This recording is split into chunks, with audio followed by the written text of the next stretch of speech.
Hi, I'm Anna D'Ambrosio, President of Munson Williams Proctor Arts Institute. And today I'm talking about one of my favorite pieces of furniture in our decorative arts collection. And it's a favorite piece of mine because it tells a great story. It has a story of a little romance, but also has a great story that teaches us about the 19th century cabinet making trade. So I'm talking about this work table by Charles Baudouine. Baudouine was a cabinet maker working in New York City from about 1829 to 1854. So he has a relatively short career, but he was located, his storefront and cabinet making business, right on Broadway, in the heart of where all of the best cabinet makers or furniture makers were located in New York in the mid-19th century. And at the height of his career, Baudouine had about 200 people working for him. That included about 70 cabinet makers, as well as people who were doing varnishing and decorating. And so that was a pretty good-sized shop in the mid-19th century.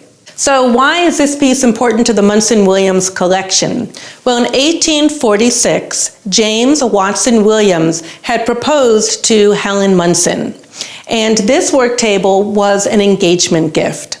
James often traveled to New York City for business, and while he was there, he shopped for something for Helen, and he picked out this work table, and he described it as no lacquer work, nor paper mache, nor tinsel of any sort, but a neat, well-made and convenient table of the most approved French pattern. So James knew Helen's taste. He knew that that really high-style, ornately carved Rococo Revival furniture wasn't going to appeal to her. She was a sensible woman who wanted things of the latest fashion, but never anything over the top. Let me show you how this work table functions. It really epitomizes the fact that in the middle of the 19th century, rooms in a Victorian home were often multifunctional, and the furniture within those rooms was as well. So essentially, it looks like a small side table.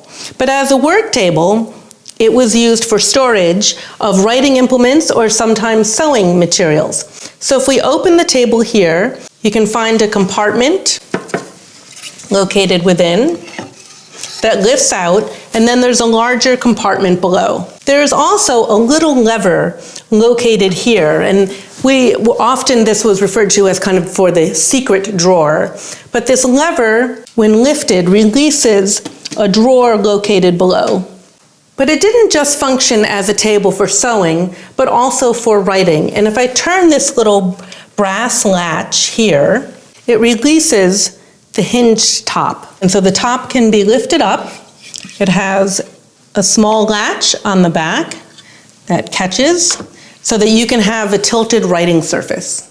So Helen must have loved this work table. It became a cherished family possession. It remained in the family, was passed to her daughters, Rachel and Mariah, and then on the death of the last family member, Mariah Williams Proctor, in 1935, it became part of the museum's decorative arts collection. But we also know that Helen and James must have been fond of Baudouine's furniture, because about 4 or 5 years later, they were shopping for furniture for Fountain Elms, today part of the Museum of Art. When they were shopping for parlor furniture, James again was traveling back and forth to New York and writing to Helen about what he saw and what he liked or didn't like.